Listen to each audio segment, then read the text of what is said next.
So first, do you give permission to be recorded? And Yes. may we use your words in an exhibit or? Yeah. Okay, perfect. What's your name? Anna, Hey, Sastre. I'm McKenna. Nice to meet Nice you. meeting you. Okay, so if you could tell your like the future generations of your family one thing about the fires, what would it be? Um, I don't know. I think the fires change so many people's life. So never give for granted every day that you live.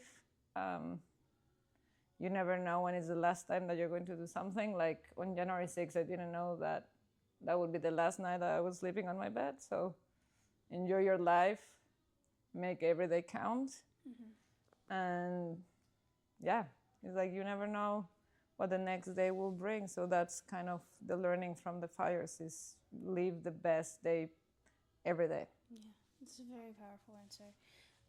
Okay, next, do you have a connection to a specific school? Like, is there a school that you have the most love for in the Palisades?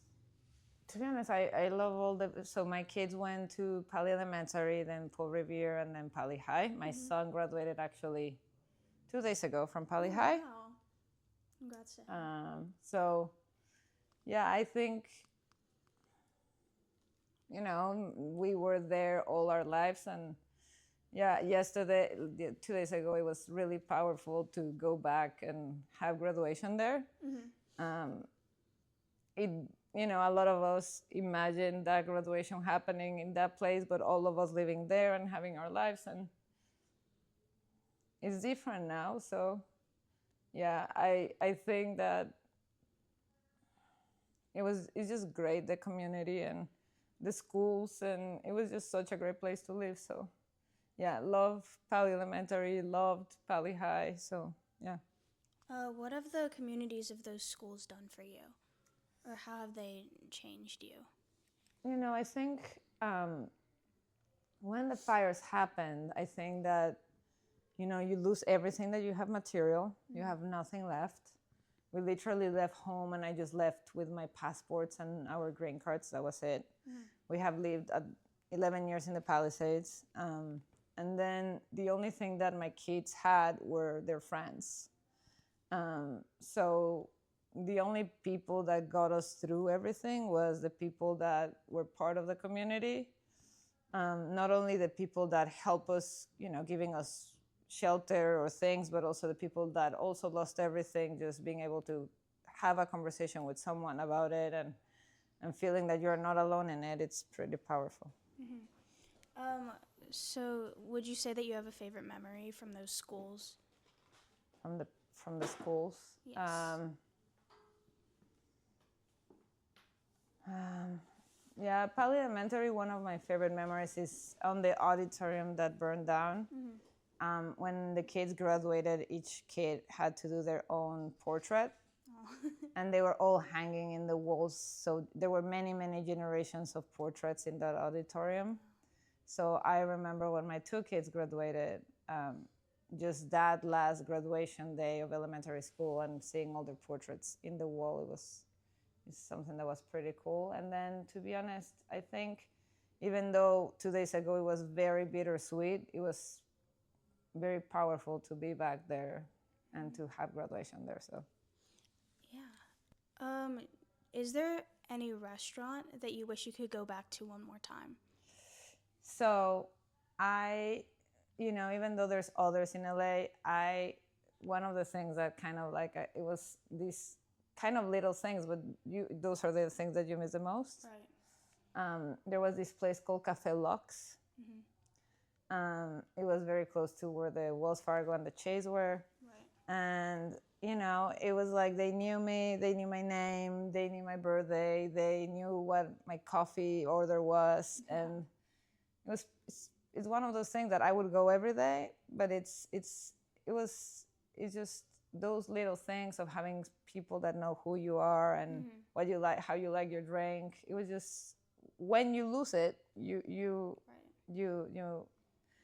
you realize how important it is, those little things. Do you have a specific order that you would always get? And could you share what it is? Yeah, I always would get an iced vanilla oat latte. And they would, at the beginning, I would drink it with soy, and they actually carry like soy milk just for me and another customer Oh, for like a wow. year. And then after a year, they're like, sorry, it's only two of you. Is it possible for you to try oat milk? And then I tried it, and then I switched. But it was really sweet because for a full year, they only bought soy milk for me and another person.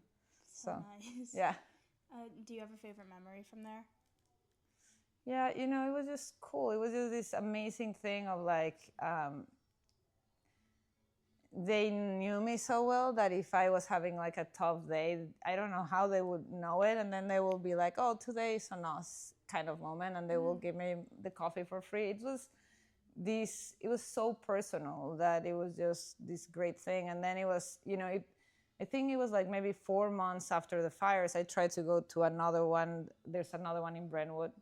And one of the people that work in the Palisades, I saw him there, and we literally went and hugged each other because it was just, you know, this really, you know, this is people that you saw every day of your life, and suddenly you don't see them anymore. So it's, yeah. Yeah. How else has the fires impacted your life? It changed everything. Right. Like,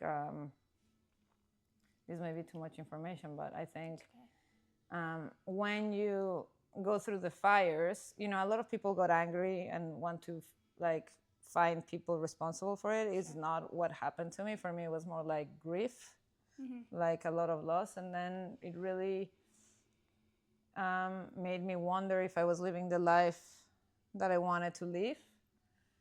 Because it really is one thing to know that you have one life and you know this on theory, but then when you live something like that, it's not longer a theory. You understand that you really have one life. So after 22 years of being married, I decided to separate myself from my husband. And I wouldn't have been brave enough to do that if my house wouldn't have burned down. It's really interesting. Yeah. Couple more questions. Have you moved since the fires? How many times have I moved? Well, yeah. How many We times? moved in the first year 11 times. Wow, 11 times. Yeah, we couldn't find a house. It was really hard because we wanted to stay close to the area so that the kids would be close to their friends. So there were a lot of people competing for houses, not enough houses. Right. And then we just started being on Airbnbs. And yeah, we went through 11 different places. And yeah, it was hard. It was, you know, it's hard because none of them feel like home. Even now, you know, it's like your couch is new, your art is gone, you don't have photos. So it's, you know, you live in places, but they don't really feel like home. They feel like, you know, so it will take time, I think. Have you found a more permanent place yet? Yeah, I decided to separate, and I finally found a place that I sang at least for a year. Oh. So I moved there 3 months ago, and I started this project. I bought a Polaroid camera.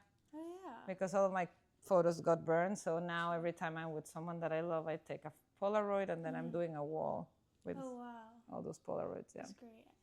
I used to do that when I was younger too. Yeah. Okay, 2 more questions. Do you think your life feels stable now? No. No? I think it will take a long time to feel stable. I think going through, you know, I remember talking to a lot of people that lost their house, and you know, I think this is something that when you grow up, you are very conscious that, you know, if nature goes its way, you'll lose your parents, you lose your dogs. There's a certain things that you know you will lose, and it doesn't make it easier, but you are aware that it will happen to you. Yes. Losing everything, it's something that it's just, you're never as a human imagine that one day you're going to wake up and you have nothing. Right.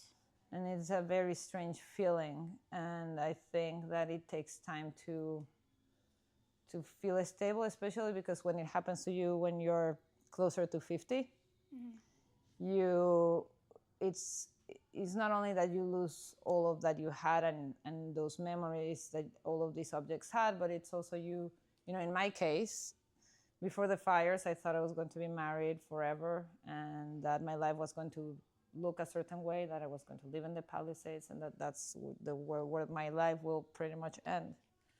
And now I'm, you know, a year and a half later, my life doesn't look at all like what I thought it was going to look.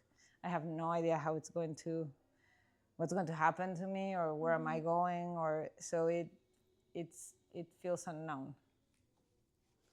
Yeah, I could definitely see that. Last question. What is the most important thing you lost in the fires? And it doesn't have to be a tangible object. My future. Yeah. Like, that, you know, it in a way, even though it was the most, it's the biggest loss, and I spent like a good 6 to 8 months really grieving it. I think in a way the worst thing that happened to me is at the same time one of the best things, because it gave me the courage to do what I needed to do. So it's this bizarre thing when, like, the worst thing that happened to you becomes a blessing at the same time. Yeah. It's great.